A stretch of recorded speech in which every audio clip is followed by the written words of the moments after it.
Good afternoon, everybody. I have become the poster child for COVID-19, and that was never the intent, by the way.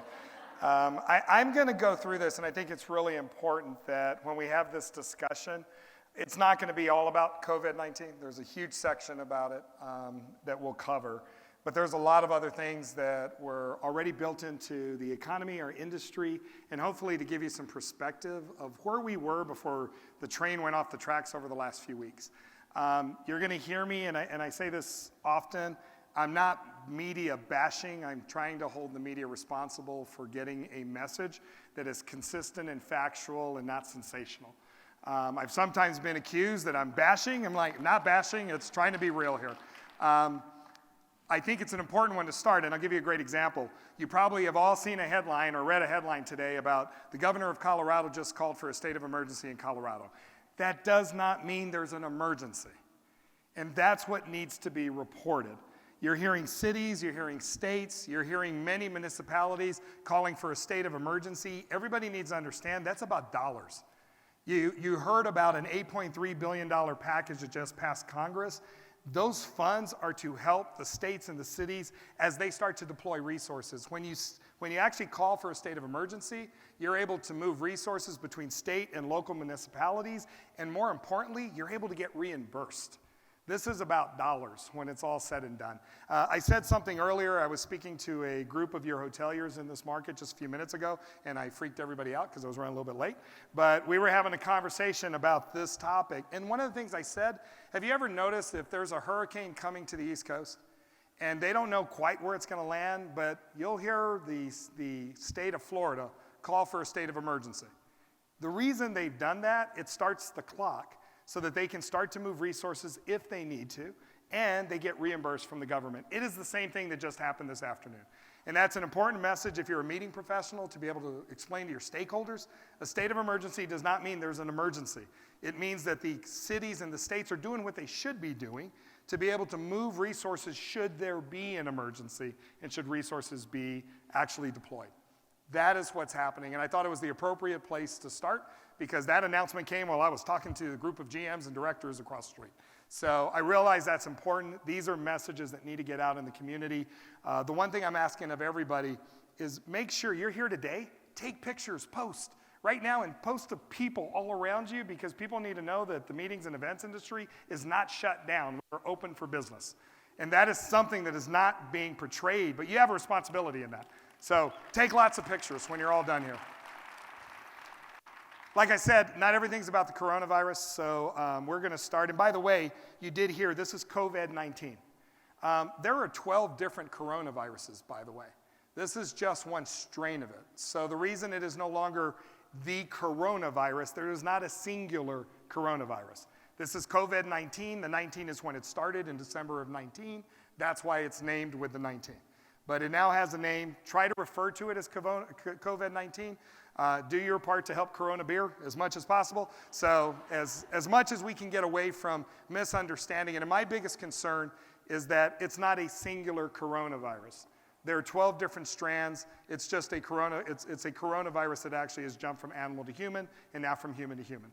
That's what we're dealing with at this point. So with that, let me get started about the industry. And I'm going to talk a little bit about the industry, and then we'll get into what else is going on in this situation. But one of the places I always start is we do not recognize the time and the environment we are living in right now. We are living in the fourth industrial revolution. This is Klaus Schwab. He's the founder of the World Economic Forum. And those that know me know I am that geek that geeks out every year during the World Economic Forum when some of the brightest minds in the world come together to talk about the future and what is going on. And Klaus is just brilliant. But he is actually one that is kind of pinpointing and trying to explain to people, you are living in a very unique time. We are living in the fourth industrial revolution. There were three industrial revolutions prior.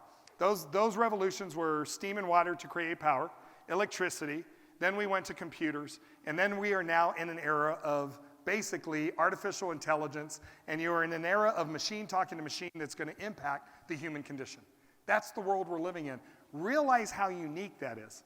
These don't come along often, and you're living in the middle of it. But why am I sharing that message with you? Because the change that is coming is faster than you could ever expect. And you need to be able to move. So Klaus has a great quote. It's really simple that it's in today's world, It is not the big fish that's going to eat the small fish. It is the fast fish that will eat the slow fish. So the question is really simple. How fast are you swimming? And I promise whatever your answer is, it's not fast enough. That is the world we're living in. And when I talk about AI and we talk about this world, it's all about big data.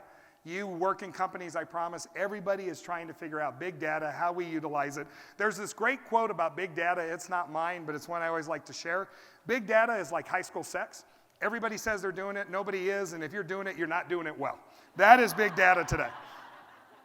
And you need to understand that because it's going to take time for us to quite figure out exactly where we're supposed to be. Klaus also talks about in this environment, there's no better time for you to take risks, and there is no worse time for you not to. If you don't take risk, you will not be along. Anybody who's heard me speak knows I'm a big fan of John Chambers. He was the CEO of Cisco for 25 years. John just had a way of looking at the world and putting it into a capsule. And if you've worked for me, you've heard this 100 times. Disrupt or be disrupted, but disruption is coming to your life. Make a choice. You are living in a world of disruption. We're all living it right now. But disruption is going to come to your life. Your only choice is, are you going to be the disruptor or are you going to be disrupted? And candidly, I sometimes irritate some of our transportation companies because I remind them, if you were mad at Uber, they don't own a single vehicle. They were a tech play on something we just did not do very well as far as the customer engagement and what that looked like. And if you're a hotelier that's still trying to fight to get your customer back from an OTA, they don't own a single hotel room. They actually are a tech play on something we did not do very well. I remember when I worked in Las Vegas, it was quite funny because, working with MG, 2,000 rooms on the Strip, you have a lot of options. My mom would be coming to see me. And then she's like, okay, I'm coming out in Mijo. I booked my room. And I'm like, Mom, why didn't you call me? She goes, I went on Expedia. It's so easy. And it's like, I work for the company. I can get you a room. Didn't matter. But it's a great example. My mother found it easy. And she's not a tech person. She's not. But she wasn't afraid of going on and booking online. The point is, disrupt or be disrupted, or you will have disruption coming to your life. Be the disruptor. And I hope that makes you a little bit nervous, because it does me. The other thing that John used to talk about is quite interesting. If you're going to succeed today, you have to think like a startup. Startups move really fast and they fail often. The longer you've been in business, the slower you move and the less you take risk. That's an important piece of the puzzle. If you're an association, you move even slower and you take less risk. It's why most associations are trying to figure out where they fit in this new puzzle. It's an interesting dynamic today. And probably the most telling stat of all, they did research, and it used to be 25%, it's now 40%. And I hope this makes you uncomfortable because it applies to any room I speak to. 40% of you in this room will not be relevant in any significant way in the next 5 years because you can't change fast enough. Doesn't mean you're not in business, doesn't mean you're not around, just means you're not relevant to the story anymore. And the interesting part is that should make you nervous because it makes me nervous every day. Not the kind of nervous that I stay up at night or don't sleep well, the kind of nervous that every day I know what I knew yesterday is probably not applicable today. And I have to keep my eyes open because that's my job as a leader, is to make sure I'm understanding and guessing what's around the curve. And when I look at this, it's every week you'll see another news report of somebody else going out of business, somebody else filing for bankruptcy. You know what stuck out here for me? Sports Illustrated filed for bankruptcy. Anyone who follows sports, they were the predominant leader in sports for over 30 years, and they're filing for bankruptcy today? And this has nothing to do with print or digital, because guess what? ESPN has a great print edition in addition to everything they do online. It has to do that they did not change fast enough, and the information they have is not relevant. They used to be the human interest story. Anybody ever seen ESPN's 30 by 30? I've got the human interest story by the time I ever got to the magazine side. The issue is they did not change fast enough. And this is one of my favorite charts. This is a Yale professor, Richard Foster, and what he did was take a look at the S&P 500. And when you look at the S&P 500, it's interesting that if you were on the S&P 500 on that index in the 1920s, you would have remained on the index for 67 years. But in 2010, it's now 15. And probably the most telling stat of all, 75%, 2/3 of the companies on the index today will not be there in the next 12 years. Think about that. What does it mean? They're still around. They're just not relevant to the conversation anymore. So if anyone's sitting there saying, that's not me, I promise it's you. You need to be a little bit nervous about this. You need to have a little bit of anxiety to understand the world is changing. It's changing faster than we could ever keep up with. And with that change, I will tell you, one of the biggest things everybody has to focus on, and I started by saying this, and I heard a little bit of applause because I think we're all frustrated with it. We live in an environment in mainstream media that we have lost journalism, and we now have media. We have people giving us a point of view versus telling us what is really going on. It is important for you to be able to cut through the noise and understand that. And look, in this environment today, you got to do your homework. You really got to make sure that you're looking at different sources and you dig deeper. We live in an environment of the headline. And the problem is we used to see the headline and then we would watch the news report, or we would see the headline or we'd read the article. Today, you read the headline and you share it with a bunch of people without ever reading it. That's the environment we live in. And it's not being critical, it's understanding that the world has changed. So why am I telling you have to understand this? I'm going to show you a quick video. This is Denzel Washington, and he was on the red carpet of his movie premiere, Fences. And what's interesting is this reporter made the mistake of asking him about a fake news report about him. And here was his response.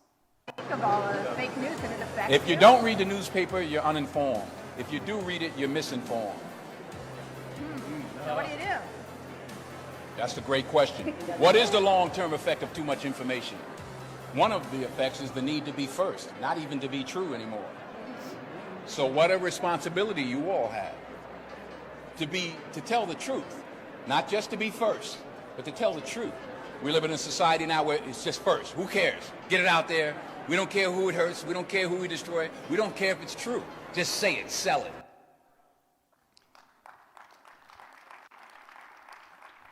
She never asked him another question, by the way. That was it. But I actually cut off the back part of that because he also went on to say, we get good at anything we do, including BS. And he is one that has been out there and I will tell you, somebody that's worth following on social media and actually looking at his interviews. He's intelligent, he's articulate, and he is very well read. He understands the issues and he talks to them. That's off the top of his head. Imagine when he's prepared. The interesting part is, why am I sharing this with you? The University of Texas did a study recently. And it's interesting because I'm a UT guy, that's why I followed it, so hook 'em. The interesting part, hey, horns up. So the interesting part with this UT study is they took graduate students. And they took these graduate students and supposedly well-read, well-educated, well-versed graduate students. And what they did is they took 50 stories. And they know that 2/3 of us get our news today through social media. And they took these 50 stories, 10 of them were factual, 20 of them were false, leaning a Republican way, 20 were false, leaning a Democratic point of view, and they were flagged as false stories. And yet these well-educated graduate students could only discern between fact and fiction 43% of the time. You know what the study told us? You tend to want to believe what you already believe. If you lean a certain way, you're already in. And it's hook, line, and sinker if it lines with your ideology, whether intuitively you know, that just doesn't make any sense. So why am I sharing that with you? We are in a politically charged environment. We all know that. We're in an election year. We all know that. We've seen it with what's going on with the COVID-19 issue. It is hysteria. And what you have to do is be able to cut through the clutter and be able to understand. And the funny thing is, if you look at the surveys, and this is from Statista, you can see the blue are Democrats. They tend to trust the media more than Republicans that trust them very little. But then all in, we as a society trust the media less than 20% of the time. And yet, we know that intuitively, and yet we continue to pass the knowledge and those stories on like they're truth. That is how the hype continues to go. So as much as I'm saying that we have a media that has a responsibility, so do we. We tend to share bad news to begin with and then get mad at the media that there's all this hype. We're sharing it. We're the ones posting it. We're forwarding it. I can't tell you how many times my wife has sent me something about someone who died that isn't true. And then I have to go back, thanks, I look stupid because I just told somebody died. That happens all the time because it goes through social media very quickly. You've got to understand it. So let me show you what it means to business and how it relates to us as well. You've all read about the retail apocalypse, I'm sure, that brick and mortar stores are dead, that there is no more retail. Retail is only going to be online. It is so not true. The data will tell you today 90% of all sales still take place in a brick and mortar store. If you look at what's happening online, we're almost at 10%, but look at the angle of the line, it's starting to flatten. Why? Because we learned as a society there's certain things we'll buy online, there's certain things we won't. You know what we've really struggled with? Unless you're in a big city like New York and San Francisco and it's about convenience, you don't want someone picking your produce. You want to go to the store, and especially avocados. People are really serious about their avocados. But you want to go check it out yourself. That's the issue. And what's really interesting, you don't need any other example that retail is not dead than this. Amazon, an online retailer, is opening up 200 physical stores this year. I'm going to say it again. An online retailer is opening up 200 brick and mortar stores. It is not one or the other, it is both. And more importantly, what we have found in retail is happening in the hotel industry. We have a separation between luxury and discount. And if you look at it, this separation has happened dramatically. You know who's doing really well? The Louis Vuittons of the world, the Nordstroms of the world, the Saks Fifth Avenues of the world. Guess who is struggling? Literally the Macy's and the Dillards. Guess who's doing really well? TJ Maxx, Marshalls, anything that's discount. What has disappeared is the middle. We now have luxury and we have discount, and I'm going to show you later, it applies to our industry. We have separated. We have separated as a society. We have shoppers that want to get the deal, and we have those that are luxury shoppers that they're willing to pay for it. I always joke, I was one time, my wife got me up, and I was literally on Black Friday at a store with a cup of coffee at 5 in the morning. I came home and said, I will pay full price forever to never have to do that again. That is a luxury shopper versus the people that actually enjoy that. And there are a ton. I'm just not one of them. That was the point. It's a huge separation. You have to understand it. But we get sucked in with the storyline. Storyline is brick and mortar is dead. It's just not true.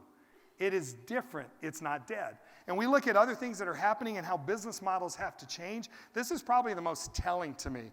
You know, I follow something. I always follow these things, and I'm the guy that I see this, but my question is very different than what you would think. So Fortnite was a free game that was released, and many of you probably know Fortnite. Your kids were playing it. Your nieces or nephews were playing it. You might have been playing it, but you won't admit it, but somebody was playing this game. You know about it. Here's the issue with Fortnite. It is a free game that earned $4 billion. I'm going to say it again. Free game that earned $4 billion. Interesting thing, at its peak, Netflix was the only thing outpacing it. It was the largest revenue generator of any free game that was ever released. And most importantly, in its peak, it was bringing in $318 million a month. A month. How do they do that? Well, it's a free game. You didn't have to pay to get in, but you want to change your costume. For 99 cents, you change your costume. 99 cents times 20 million people, it adds up really quick. That's how they made their money. So why am I telling you this? We are creating a generation, and when I say generation, this has nothing to do with the millennials. Please quit talking about them. Everything you know is wrong. Stop. By the way, this is generational. It's the era we're living in. And when we're living in this era, you know what it's teaching us right now? There is no price of entry. We literally do not have to pay to enter. We will pay for value. So let me ask a quick question. How many of you, please raise your hands, how many of you actually no longer have cable TV? Please raise your hand. It's awesome. Thank you.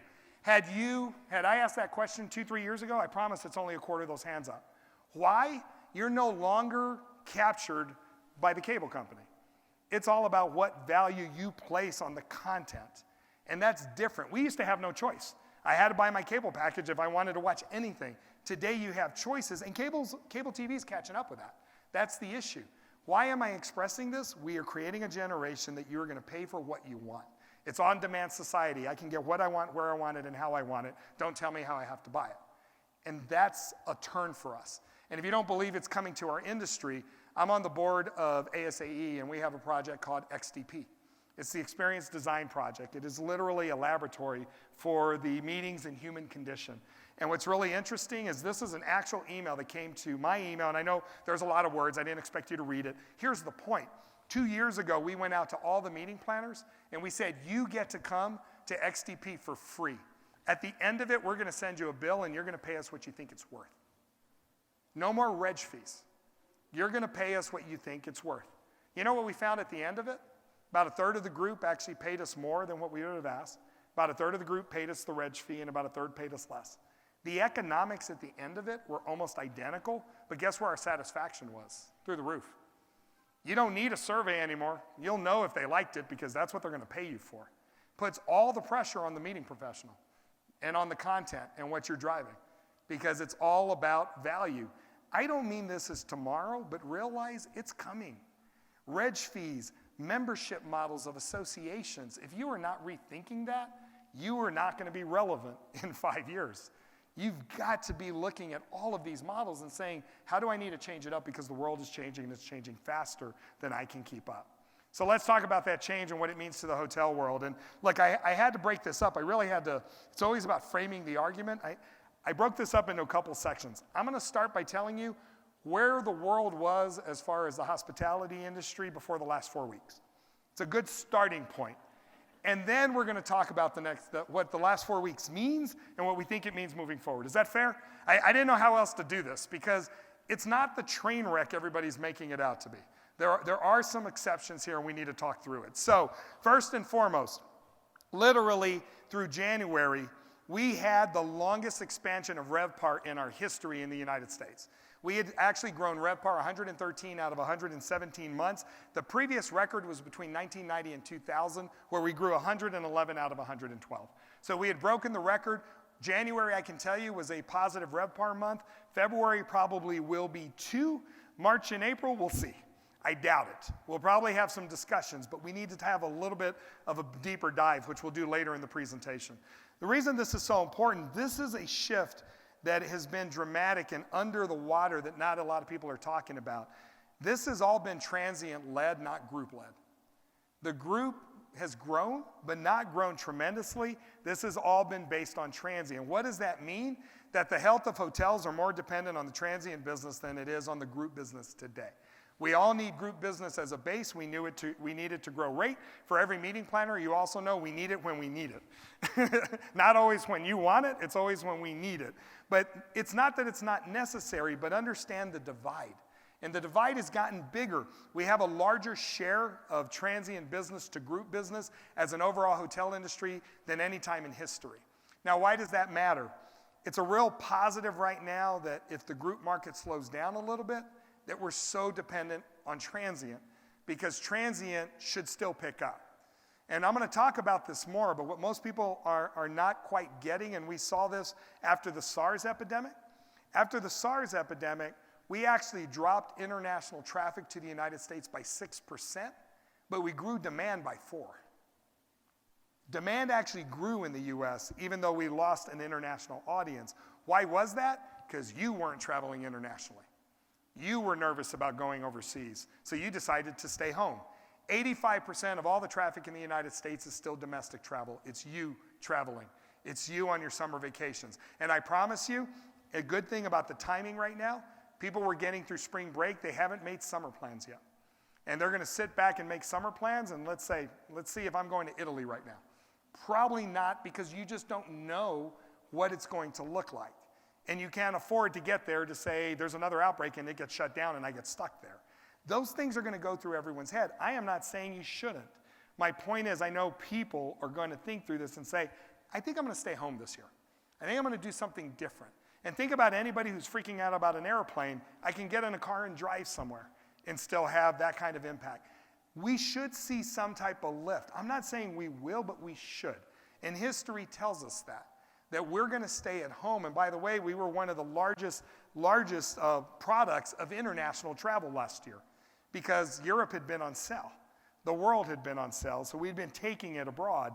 There's an opportunity that some of this is going to stay home. What's really good for the hotel business is that we're so dependent on the transient business. That's a good thing. Doesn't mean we don't need group. Please take the message the right way. I'm trying to say there's a silver lining in this to say if you're a hotel, you're in freaking out right now saying, what are we going to do? It should be okay. We should have some demand that offsets this, and we'll start to see what this looks like. Also, what you're reading about a lot of the cancellations or anything being paused, it's over the next 4 to 6 weeks until we get a little more color. We're not seeing cancellations moving further out. It's literally over this time frame when everybody's trying to figure out what does it mean for us as a country. When you look at last year as well, group demand was consistent, means nothing right now, so I'm just pointing out group demand was up on all-time record years. That was a positive for us. But here's the other important part, is that transient demand off 7 all-time record years was outpacing the transient demand of the year before. Transient was still on fire.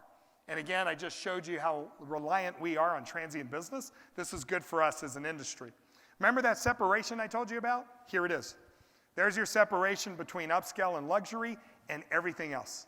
You can see the aggressiveness and demand growth in the upper scale chains, especially upscale and luxury, versus everything else. What does that matter? Because when we start to slide, the rate war is going to be with everything below the red line. It doesn't mean luxury and upscale is not going to slip, but there's enough pent-up demand in there. It's not going to slip as badly. And I have shared this today, and when I was in my other session, the one thing I shared with a bunch of hoteliers, please don't be that hotelier that brings everybody in a race to the bottom. Do not start just dropping rates because people being afraid to get on a plane or to travel right now or to be around people has nothing to do with your rate. So don't drop the rate. Rate is not going to build demand when demand is the issue with demand is somebody being afraid to travel, irrationally afraid. But if the irrationally afraid is there, you're not going to solve it by saying, I'm going to give you a good rate. That's not the issue. But yet, as soon as you do that, you take everyone in the market down with you, and you will spend 5 to 7 years building it back. So your sales leaders, if there are leaders in this room, please resist the urge to try to build demand by discounting when demand is not an economic demand issue. This is a different issue and a different situation when it's all said and done. STAR every year does what they call the MAP. It's the Meetings Assessment Program. And what I love about the Meetings Assessment Program is they take a look at the meetings industry. It's probably the most in-depth research of the meetings industry we see as a whole. And what I love about this, I'm just trying to point out to you, these are the top destinations over the next 2 years. There are usual suspects. Not a lot of surprises in there. One of the surprises, and I always ask people, what's noticeably absent? Nashville. And why is Nashville noticeably absent? Because Nashville had a new convention center. They had all this new inventory. They were available and they were affordable. Today, they behave like a first-tier city, which means they're more expensive and they're full. And there's a lot of no's, I don't have the space available. That's why they're not in the top 10. By the way, they're in the top 15. They're just not in the top 10 anymore. And that's not a criticism of Nashville. They've earned it. They are a hell of a destination, and they earn acting like a first-tier city. Guess who moved in? Austin. Guess who's going to expand their convention center? Guess who has new inventory in it that is available that keeps coming up? Austin. Guess who's probably not going to be there in 2 years? Austin. Because they will be full when it's all said and done. So realize, top 10 suspects, you'll have a trade out at the bottom, but not much is changing on that side of it. So that's the demand side of the equation. When I talk about the supply side, this is probably the most dramatic shift and why we're in such a different situation and why I'm not freaking out as much with some of the things going on. So why I want to point this out is if you look at this chart, the dark blue is demand and the teal is supply. And what I wanted to show you, remember I told you 1990 to 2000 was the previous record. When you look at this box, don't worry about the lines inverting. Just look at how tight the lines are together through the entire process. And look at how different it looks between 2010 and 2019. You can see the large disparity between demand and supply, which means it was a very different cycle where demand outstripped supply during the entire cycle. That is why we are sitting at 66% occupancy in the United States, and we have never seen that in history. First time we've ever seen that type of occupancy. And the reason I say that's important is if you see what happens, it was midway through 2019, we inverted, where we now have more supply than demand, but look at how tight the lines are. There's not enough separation to make a difference. You need to make up all that white space I showed you in that big gap before you're ever going to feel it as a meeting professional. You're just not going to feel that separation right now. And here's an interesting fact, is if you look at this chart, this is the hotel meeting per square foot, and it's in the millions, that was being opened in the United States on an annual basis. And you can see between 2000 and 2010 how much space we were opening up in the US, and then we fell off a cliff. And even though we've been rising, what's interesting is even where we are today, 7 out of 10 years between 2000 and 2010 outbuilt what we're building today, which means we're not even catching up yet. You know who is expanding? Convention centers and cities consistently. You know who's not expanding? A lot of the hotels that are being built. 70% of all the inventory that's been built in the US over the last 5 years is limited service. It's a Hampton Inn, a Hilton Garden, a Courtyard by Marriott, popping up on every street corner. I know you see them. On a Loft Hotel, they're popping up everywhere. Why? Because of that transient line. It's transient that's driving this. Limited service is where it's at. It's also, this was a real estate or a banking crash, a financial crash. Well, no bank was going to loan, nor could they, with the restrictions that came in after TARP, could they loan on risky projects. You know what's not risky? A limited service hotel. I always say, if I'm ever going to own a hotel, I'd own a limited service hotel, because they make about 55% gross operating profit. It's before paying the mortgage. They actually make money. What most people don't realize is the bigger boxes that are built, that's a real estate play. That's not a hotel play. That is somebody building it, going to hold on to it. They're going to hold on to it for 10 years, sell it for $100 million more, and move on. Somebody that owns a Hampton Inn or a Hilton Garden or a Courtyard by Marriott, they're making money from that operation. They have no overhead. They have no services. That's why they make a lot of money. And that's why I say I would own one. And by the way, they have no overhead, they have no service, they make lots of profit. That is why they give you free Wi-Fi, people. It is a different scenario than major hotels. But we won't go there because that will be 30 minutes when we get into that discussion. I had the forecast from PKF on what the industry looks like, but I'm going to bypass it because it's basically saying we're steady. We know we're not going to be steady with what's going on right now. There'll be a dip. I don't think it's going to be far off moving into the future. So if you want to look at 21 and 22, we will get back to our 66%. We may just have a dip this year when it's all said and done.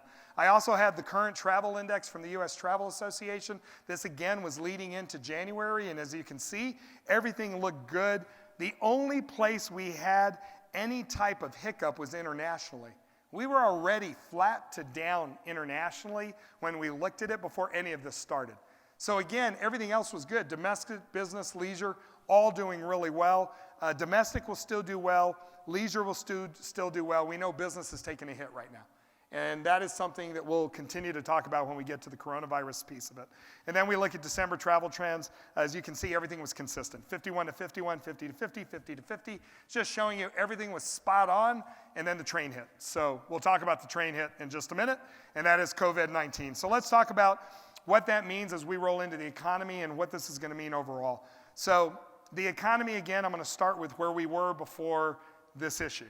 And then we're going to talk about COVID-19 and really get into that discussion. But I'm a huge fan of Christine Lagarde, and I think this is an interesting one because she says something that I truly believe in, is that we are measuring things in a not effective way today. We are using old measurements in a new environment and a new world that candidly doesn't have the same relationships they used to have. Which means when you see reports and you see data, you need to dig a little deeper because it may not mean what it always meant. That's the issue. And I'm a firm believer in that. So I'll give you an example. Here's a perfect example. Unemployment. The unemployment number, I think, and I'm going to show you later in this, but the unemployment number is 3.5%. And we're sitting there going, God, that's wonderful. That means everybody's working. No. By the way, the measurement of unemployment had been going down through this entire recovery, but we didn't feel it in the job market. We didn't feel it in the economy. Well, why was that? Well, if you really understand what's happening with the unemployment number, the unemployment measurement is a measurement of those applying for unemployment benefits, not the people that are working. Well, this recession, because it was the largest recession we've seen since the Great Depression, was the longest we've ever seen of people being out of work. The average length of unemployment was 34 months when your benefits quit at 24 months. So you dropping out of the unemployment number doesn't mean you were working. It just means you're no longer applying for benefits. It's a great example of us measuring the wrong data. That number, that metric means what it should mean in all normal times. You know when it didn't? During the second worst economic crash we've seen in this century. That's what we mean by data not always lining up, and we have to be really prepared for it. So let's take a look at context, and I think this is so important. When you look at context, our room nights per capita in the United States have never been higher, and look how far north we are than any previous high. And if you look at this chart, this is the one that always encourages me. There's two lines on this chart. The bottom line is GDP growth, and the top line is the amount of money we spend as consumers on travel. And what you will see is GDP has grown at 91%, on average 2.3% over the last 30 years, yet our spend on travel has grown at 271%. You know what that is? That is a consumer, a generation that has grown up that understands that there are no more barriers in the world, and literally travel is our right. And you look at two generations, the millennials have grown up understanding that travel is their right because they traveled a lot with parents that traveled. And then you have a boomer audience that literally their retirement looks so different than any generation before them. I always told people, like my grandfather retired and he retired to his porch. I don't think he ever left. And we had to go visit grandpa. My parents, when I go visit them in San Antonio, I actually have to call to see if they're there to make sure they're not traveling. That is a different generation. So you have this generation in their bookends of boomers and millennials that are all traveling in droves. That's the spike. And you have a generation that, and I always joke, the boomers are the generation that just won't go away. They are here to stay in every aspect of our life, and that's not a criticism. They have redefined what retirement looks like. They have redefined what they're going to do in that retirement, and they have redefined what travel and that experience looks like for the rest of their life. By the way, we don't talk enough about what's driving this from that perspective. The boomers, first boomer turned 73 years ago. Do you know at 70 years old, they have to start withdrawing from their 401k plans. They were the birth of the 401k plan. There's $3 trillion worth of wealth sitting in 401k plans. As you start to pull that money out, they are also the generation of stuff. They have everything they've ever wanted. What do you think they're doing with the money? They're spending it on experiences. They're spending it on travel. And that's where we're seeing this spike. It's a bookend. And that is the positive. Guess who's not going to be devastated in all of this? Now, what is devastating, who's most at risk with COVID-19? An older population over 65. That is a big traveler for us. Who's not, that we're finding out? Those millennials. Encourage them to travel. It's a good opportunity to get them out there because they're not the ones that are going to get sick with everything we know so far about the disease. The other thing we're looking at is not all data looks the same. When you look at occupancy rates, our occupancy rates, I just pointed out, are at 66%. We've never been there before. Look at how far north we are of any previous high. There was a study done. We could drop as big a drop as we did in 2008, and we would still be 3 percentage points higher than we were in 2008 before we fell off the cliff. That's how far north we are. So what does that mean? We have a cushion. And I joked earlier, I said, everybody take a deep breath. I go, in this environment, that's probably bad advice. Don't take a deep breath, just relax. But the idea is you need to relax. We have enough cushion in play that we're going to be okay. And if you look at RevPAR is at an all-time high and so far north of anywhere we've ever been. And for every meeting professional, RevPAR in its simplest terms is rooms revenue.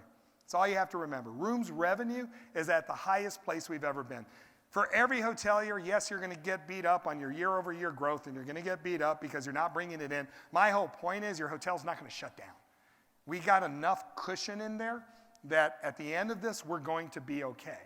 We just have to understand how long this is going to be, and more importantly, is this going to be a V recovery or a U recovery once we're done? I'm betting on the V, and I'll explain why when that's all said and done, and I'll tell you what that means. This is the reason I'm not panicking. If there's anything out there, any piece of data, it's this. When you look at supply, this chart shows you the supply peak, and what you will see, where you see the gray bars, that is every recessionary period, or the last 3 that we've had. What you will see on this chart, we spiked in supply right before or right during an economic downturn. Look at where we are today. We're flat. We don't have this huge bubble of supply, and we don't have to make up or absorb this new supply spike at a time that we have lowering demand. That's why I'm not freaking out. Every other time we've had a downturn, where you see that circle and that dotted line at the bottom of it, you have to make up everything from the bottom of that dotted line up to its spike. We don't have to make that up right now. That's the point. So even if you have a demand slip, you don't have the supply suck that we normally have. That's a shift. Does that make sense? That is a dramatic shift in the environment that we're in, and we're not talking about it enough.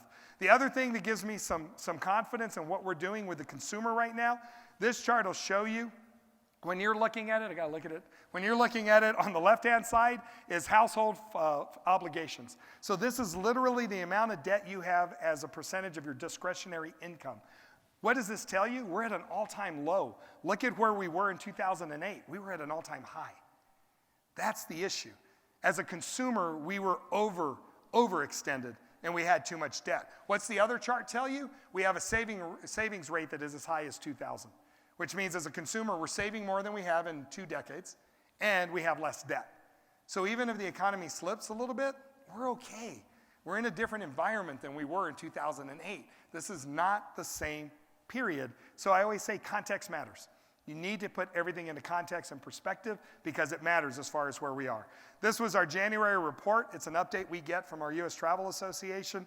You can see it was telling us what was going on in the economy. It's all green. It may be irrelevant, but I can tell you February looked exactly the same. We're still in a good place. Consumer confidence has been through the roof. Even though it slipped a little bit after this week, it's still positive. Why does this matter? 70% of the U.S. economy is consumer driven. We are still a consumer-based economy. It's you in this room spending. If you're employed, if you don't have high debt, if you have good savings and you're making money and you're spending, we are okay. The moment you tighten up, we will go into a recession.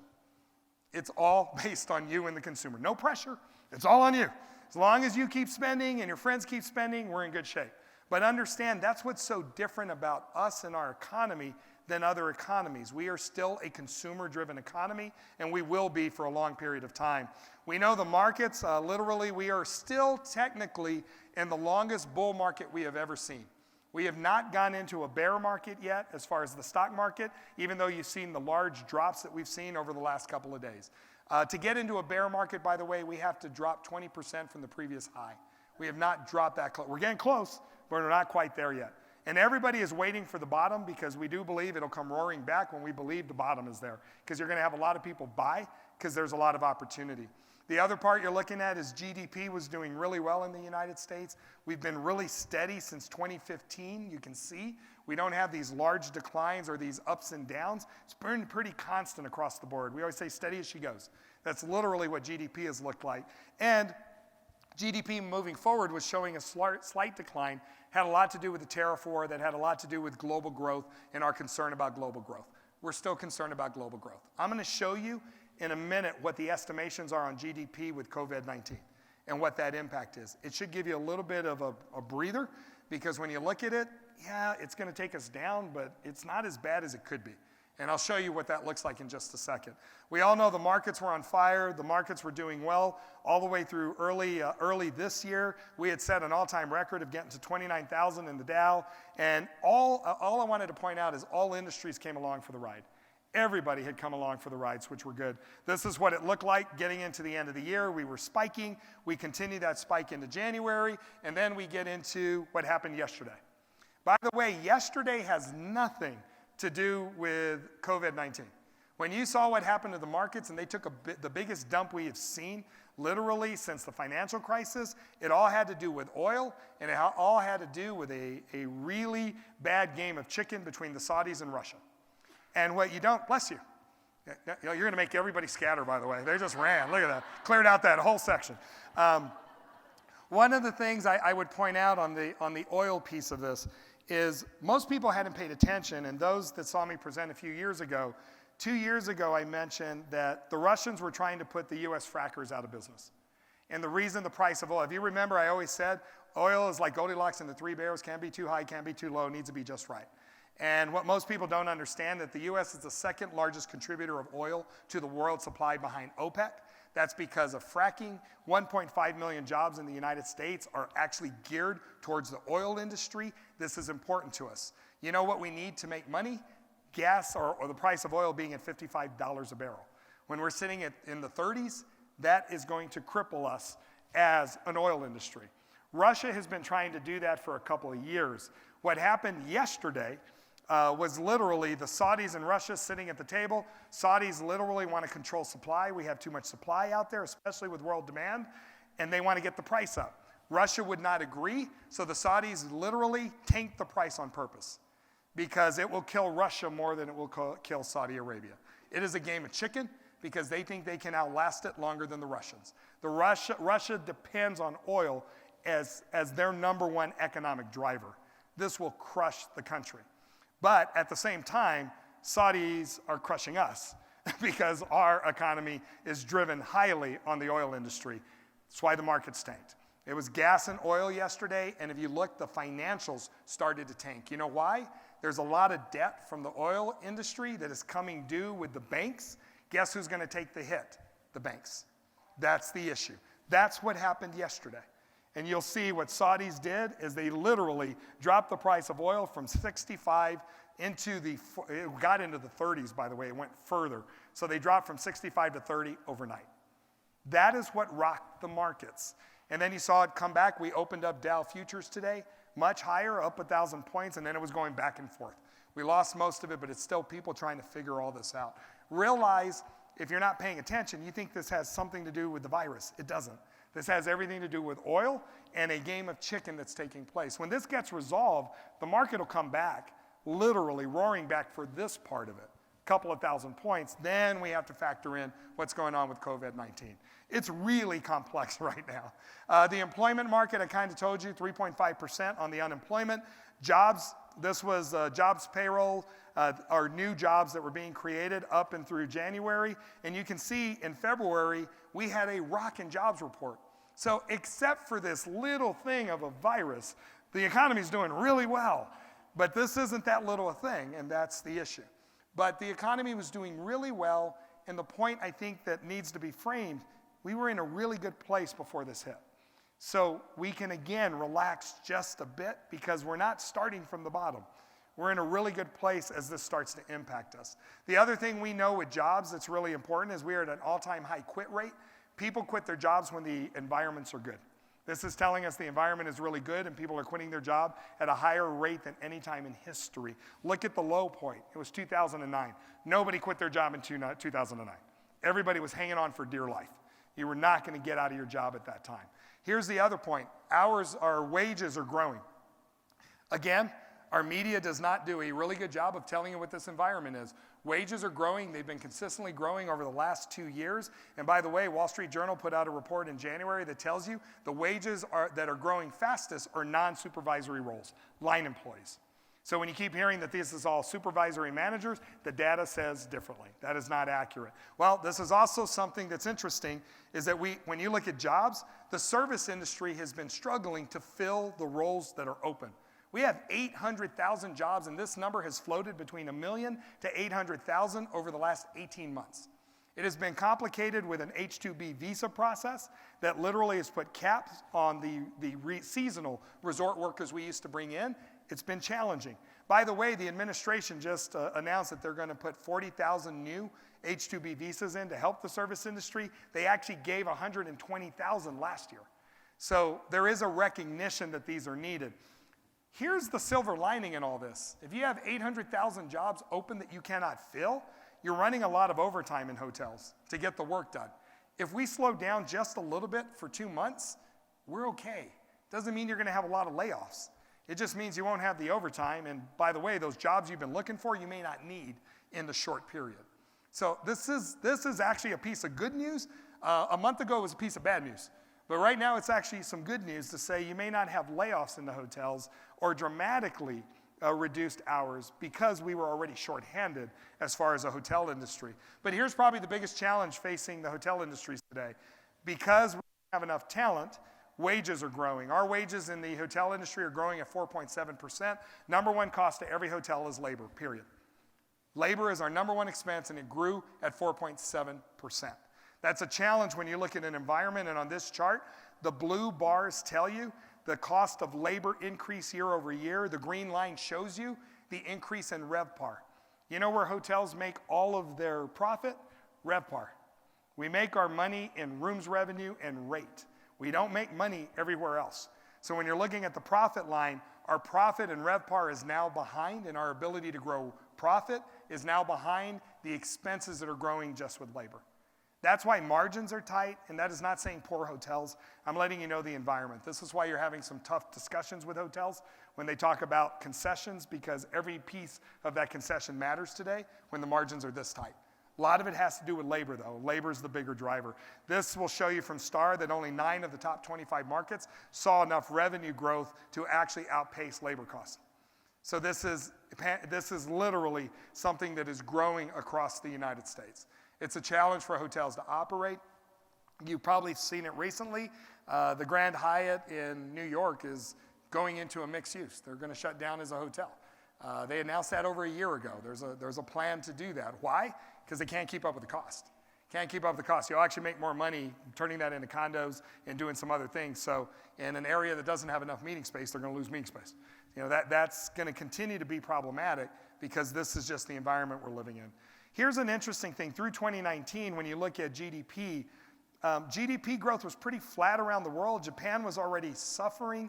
South Korea was up. I don't think they're going to be up now. And then you look at the United States, we were the only place that was really growing at any pace through Q4. And these were Q4 GDP numbers. It's important because when you look at the world outlook, this was in 2020, January 2020 at the World Economic Forum. You can see the estimates were global economy was going to grow at about 3%. But here's the interesting thing. Advanced economies are the ones that are slowing down, and it's the emerging markets that are growing. Well, the interesting part is when we're looking at COVID-19, the emerging markets aren't the ones getting hit. It's all of the advanced economies. So it's going to be interesting on what this means to full global growth, because I can't figure this out. It's weighted differently, and we just don't know. You're going to have a huge drag in the advanced economies, but some of that's going to be offset with the emerging markets that don't have the same issues. And then when you look at coronavirus forecasts, and I told you about GDP, through March forecast, this is what they were looking at, is that the world will be down literally 0.5% in GDP. So if you take that 2.9 number, it means they're expecting it to be at 2.4. It doesn't sound as dramatic as the media makes it sound. It doesn't mean there's not going to be a hit. It doesn't mean it's not painful. It's just putting it in perspective. You can see India being down 1.1, China 0.8. I think China's will be larger. United States 0.1%. Even if that moves to 0.5, it means we're going to grow at 1.5 versus 2 or 2.1. That doesn't sound as scary as what we keep hearing. And that is kind of my point, that we need to relax until we know what this all means and how it all settles down. The other thing you've been hearing for years, and I just want to dispel this myth, is that the U.S. is at risk. The U.S. dollar is at risk of being the standard currency of the world as far as reserves. Well, if you look at the current charts, you can see 61% of all world reserves are tied to the U.S. dollar. Everybody tells you China was going to become the new benchmark. China's at 2%. Not going to happen. And it used to be, well, it would be the pound. With what's going on in Brexit, not going to happen anytime soon. And then it could be the euro, which is 20%, but if you look at what's going on in Europe, nobody trusts the Eurozone right now. So when all of this is going on, we're fine. The U.S. is in a really great place around the world as far as where we're at. This is probably the biggest problem, and this is before COVID-19, is that China literally has continued to decline, and it had the worst GDP growth it had seen in 25 years. It's problematic for world growth. That's why world growth has been stunted. That's why the markets have been reacting that way. China is literally the number 2 economy. So when you're looking at this, this becomes problematic if they slow down. So let's talk about the fun part, COVID-19. Why did the markets react the way they did? Because this is the manufacturing index for China. And you can see it plummet. The problem is too many of our U.S. tech companies are heavily weighted from a manufacturing standpoint and reliant on China. This is basically shutting them down. And the interesting part is there's a silver lining in all of this. There's a lot of chatter going on that U.S. companies are probably going to diversify their manufacturing arm to make sure this doesn't happen to them again. Because guess where every outbreak has started or at least been involved? China. So do you want all of your manufacturing tied to something that could be shut down in a pandemic or a world epidemic? Probably not. That's good for the U.S. economy. That's good for other modern economies if some of that manufacturing moves a little bit. But this is why the markets responded the way they did, because China could not get the factories open to produce the product, so there is going to be a drag of at least 60 days on the markets. That's why the markets have been responding the way they have. China is responsible for almost 30% of all manufacturing in the world. That becomes a challenge. Guess who's number 2? The U.S., and we can pick up some share. That's the point. So the U.S. is in a really good position to be able to pick up some of this. But Wuhan, which is ground zero where 80% of all the cases started, literally is responsible for most of the manufacturing that comes out. You couldn't have picked a worse place in China for this to break out from an economy standpoint. And literally, they're responsible, 48% of their product is automotive, and 20, you can see 25% is technology. That's the issue. And that's what's hit the markets, because you keep hearing about the supply chain disruption. This is what they're talking about. You have manufacturing that has been disrupted in China, and it's going to be disrupted a little bit more. I'm going to pass this because I want to go straight to COVID-19. When you look at COVID-19, this is the World Risk Assessment Map from the World Health Organization. And what you see is dark blue is widespread, sustained, ongoing transmission and restrictions on entry into the U.S. Widespread, sustained transmission, light blue, is literally getting into Europe. Sustained community transmission, you can see, is the teal, which is other parts of Asia. And then risk limited to community transmission is literally the rest of the world. This is a very, very small part of the overall programming. And when I look at this, this is interesting. These are the current CDC warnings. So the CDC has travel warnings in effect always. So you can see a level 4 means no travel. It's restricted completely. Level 3 is void all non-essential. Level 2 is take precautions, which means if you're elderly or chronically sick, you should not travel. Level 1 is normal travel precautions, like you do all the time. We have no level 4s. We only have level 3 into 4 countries, which is China, Iran, South Korea, and Italy. We have Hong Kong at a level 2, Japan at a level 1, and the rest of the world has no travel warning. There are 0 travel warnings in effect for the United States right now. So for a domestic program to cancel because they don't want to travel, there are risk assessments going on within their own corporations. I get that. That has nothing to do with travel. That has to do with risk assessments. And there is something we're talking about. OSHA needs to make a call on where the liability is going to fall with companies. These companies that are restricting travel, it has to do with OSHA being so gray on where the liability would fall if somebody got sick from COVID-19 that was on business travel or in the office. That's what's causing some of this. So that is not when we talk about irrational fear, that is not what I am talking about when I say irrational. What is irrational is somebody that's afraid to go out and go travel and be somewhere. What's not irrational is I understand the risks that corporations are having to go through. And that's a risk assessment. That is something that we are pushing the government to say, can you make a ruling? Can you make a ruling and saying what will be the liability? Because that will make a difference. This is the most updated chart. It was an hour before I got here. I wanted to point out I go to the Johns Hopkins. A lot of people actually link to this. But Johns Hopkins I've been going to for a lot of their research. But you can see there is 116 total confirmed cases. And my issue is that is what the media reports every day. What they forget to report is 65,000 people have fully recovered, which means active cases that are open are less than 50,000, not 116,000. There's only 50,000 cases. Yes, it's growing, but as it grows, so do the people recovering, which means it's been floating at this 50,000 number forever. I am not trying to make light of the people that have died. I understand that. But the number of people that die from other diseases on an annual basis are 10 times this. When we talk about the overreaction, 116,000 people around the globe. We have 7.7 billion people in the world. I did the math because I tried to get a percentage. I couldn't even figure it out for you. It's 0.00001% of the population. That's the issue. That it is such a small percentage of the population when it's all said and done. And when we say there's an overreaction, you know what the research tells us? Your chances of catching the coronavirus or the COVID-19, your chances of catching it are 1 in 100,000. Your chances of getting struck by lightning are 1 in 3,000. You have a better chance of getting struck by lightning than getting the virus. But you're not stopping to walk outside if it's raining. That is the point.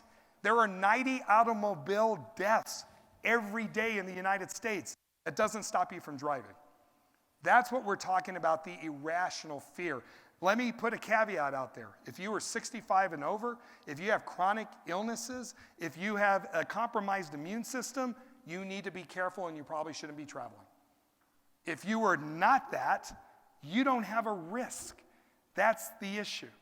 The problem is this has been a blanket for everybody. If you are healthy, the risk is minor.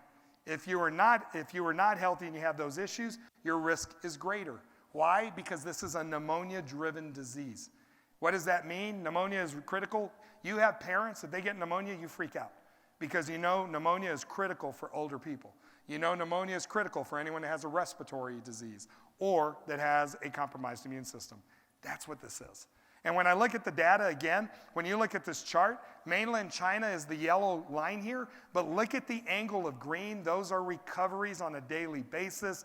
Yellow are new cases around the globe outside of China, and you can see the line is starting to flatten. It's not growing. Where is the media expressing this? That is the point. 80% of the people that get COVID-19 will fully recover on their own. And candidly, many people will have it and not even know they have it and already recovered. That is the point. And when I look at this, there was something called an epidemic curve. And when you look at the epidemic curve, you can see the red in China as it continued to grow and peak.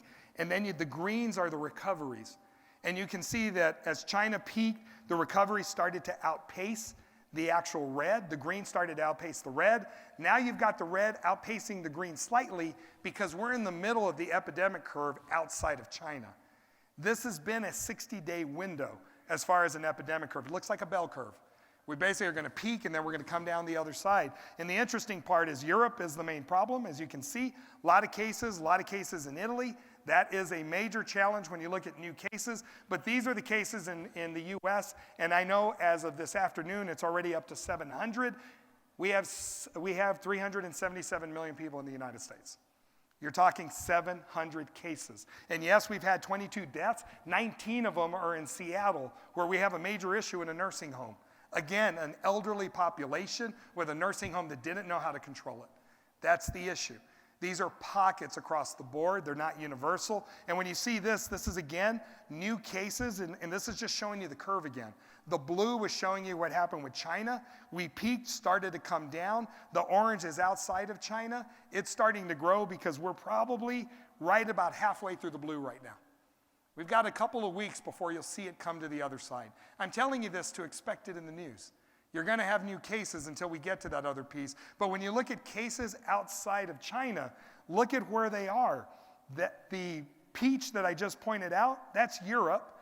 This is Eastern Mediterranean. And the yellow way up top is literally Americas. We are such a small portion of the overall new cases that are there.